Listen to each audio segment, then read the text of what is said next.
ಎಲ್ಲರಿಗೂ ನಮಸ್ಕಾರ. ನನ್ನ ಹೆಸರು ಆಶಾ ಅಡೂರ್.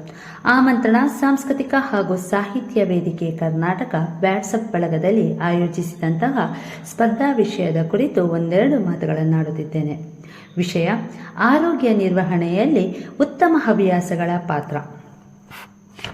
ಆರೋಗ್ಯಪೂರ್ಣ ಜೀವನ ಶೈಲಿಗೆ ಉತ್ತಮ ಹವ್ಯಾಸಗಳು ಬಹಳವೇ ಮುಖ್ಯ. ನಮ್ಮ ಜೀವನದಲ್ಲಿ ಇಷ್ಟವಾದ ಹವ್ಯಾಸಗಳನ್ನು ಬೆಳೆಸಿಕೊಳ್ಳುವುದರಿಂದ ಮಾನಸಿಕವಾಗಿ ಒತ್ತಡಗಳನ್ನು ಕಡಿಮೆ ಮಾಡಿ ದೈಹಿಕವಾಗಿ ಆರೋಗ್ಯದಲ್ಲಿ ಸುಧಾರಣೆ ತಂದುಕೊಡುವುದಲ್ಲದೆ ಉಲ್ಲಾಸಭರಿತ ಜೀವನ ಶೈಲಿಗೆ ಪ್ರೇರಣೆ ನೀಡುತ್ತದೆ. ಒತ್ತಡರಹಿತ ಜೀವನ ಶೈಲಿಯಿಂದಾಗಿ ಆರೋಗ್ಯದಲ್ಲಿ ಏರುಪೇರು ಉಂಟಾಗುವ ಸಾಧ್ಯತೆ ಹೆಚ್ಚು. ಹಾಗಾಗಿ ಇದರಿಂದ ಪಾರಾಗಲು ಕೆಲವೊಂದು ಉತ್ತಮ ಹವ್ಯಾಸಗಳನ್ನು ನಾವು ಬೆಳೆಸಿಕೊಳ್ಳಬೇಕು. ಮೊದಲಿಗೆ, ಪುಸ್ತಕಕ್ಕಿಂತ ಉತ್ತಮ ಗೆಳೆಯರಿಲ್ಲ ಅನ್ನುವ ಮಾತಿನಂತೆ ದಿನಕ್ಕೆರಡು ಪುಟಗಳಂತಾದರೂ ಪುಸ್ತಕವನ್ನು, ಅದೇ ರೀತಿ ದಿನಪತ್ರಿಕೆಗಳನ್ನು ಓದುವ ಅಭ್ಯಾಸವನ್ನು ರೂಢಿ ಮಾಡಿಕೊಳ್ಳಬೇಕು.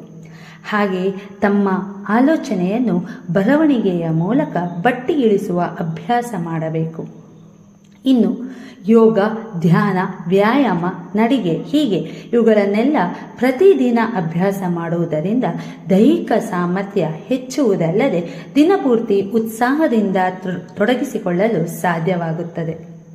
ಹಾಗೆಯೇ ಕುಟುಂಬದವರೊಂದಿಗೆ ಮತ್ತು ಪ್ರೀತಿಪಾತ್ರದವರೊಂದಿಗೆ ಉತ್ತಮ ಬಾಂಧವ್ಯವನ್ನು ಬೆಳೆಸಿಕೊಳ್ಳಬೇಕು. ಇದರಿಂದ ಭಾವನಾತ್ಮಕ ಬಂಧ ಗಟ್ಟಿಯಾಗಿ ಮನಸ್ಸಿಗೆ ನೆಮ್ಮದಿ ಕೊಡುತ್ತದೆ. ಪ್ರತಿದಿನ ವಿವಿಧ ಕೆಲಸ ಕಾರ್ಯಗಳಲ್ಲಿ ನಾವು ತೊಡಗಿಸಿಕೊಳ್ಳುತ್ತಿರುತ್ತೇವೆ. ಬಿಡುವಿನ ಸಮಯದಲ್ಲಿ ಈ ಏಕತಾನತೆಯಿಂದ ಮುಕ್ತಿ ಹೊಂದಲು ಮನಸ್ಸಿಗೆ ಸಂತೋಷ ಕೊಡುವ ಕೆಲಸದಲ್ಲಿ ತೊಡಗಿಸಿಕೊಂಡರೆ ಆತ್ಮತೃಪ್ತಿ ಹೊಂದಲು ಸಾಧ್ಯ.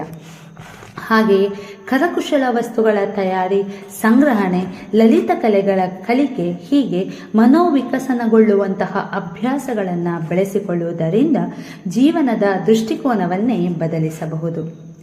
ದೇಶ ಸುತ್ತಿ ನೋಡು, ಕೋಶ ಓದಿ ನೋಡು ಎನ್ನುವ ಗಾದೆ ಮಾತಿನಂತೆ ಪ್ರವಾಸ ಮಾಡುವುದರಿಂದ ಹೊಸ ಸ್ಥಳಗಳ ಭೇಟಿಯಿಂದ ಜ್ಞಾನವೃದ್ಧಿಯಾಗುವುದಲ್ಲದೆ ವಿಶಾಲತೆಯನ್ನು ಹಾಗೂ ವೈವಿಧ್ಯತೆಯನ್ನು ನಾವು ತಿಳಿದುಕೊಳ್ಳಬಹುದು. ಹವ್ಯಾಸ ಎನ್ನುವುದು ಜೀವನೋಪಾಯಕ್ಕಾಗಿ ಅಲ್ಲ, ಆತ್ಮಸಂತೋಷಕ್ಕಾಗಿ ಮಾಡುವ ಕೆಲಸ ಎನ್ನುವ ಬೀಚಿಯವರ ಮಾತಿನಂತೆ ಉತ್ತಮ ಹವ್ಯಾಸಗಳು ಸಕಾರಾತ್ಮಕ ಚಿಂತನೆಗಳನ್ನು ನೀಡುವುದಲ್ಲದೆ ವ್ಯಕ್ತಿತ್ವ ನಿರ್ಮಾಣ ಮಾಡುವಲ್ಲಿ ಸಹಕಾರಿಯಾಗಿದೆ. ಹಾಗೆಯೇ ಬದುಕನ್ನು ಪೂರ್ಣ ಪ್ರಮಾಣದಲ್ಲಿ ಕ್ರಿಯಾಶೀಲಗೊಳಿಸಲು ಮತ್ತು ಸುಂದರಗೊಳಿಸಲು, ಅದೇ ರೀತಿ ಆರೋಗ್ಯಪೂರ್ಣವಾಗಿಡಲು ಸೃಜನಾತ್ಮಕ ಹವ್ಯಾಸಗಳು ಅಡಿಪಾಯವಾಗಿವೆ. ಅವಕಾಶಕ್ಕಾಗಿ ಧನ್ಯವಾದ.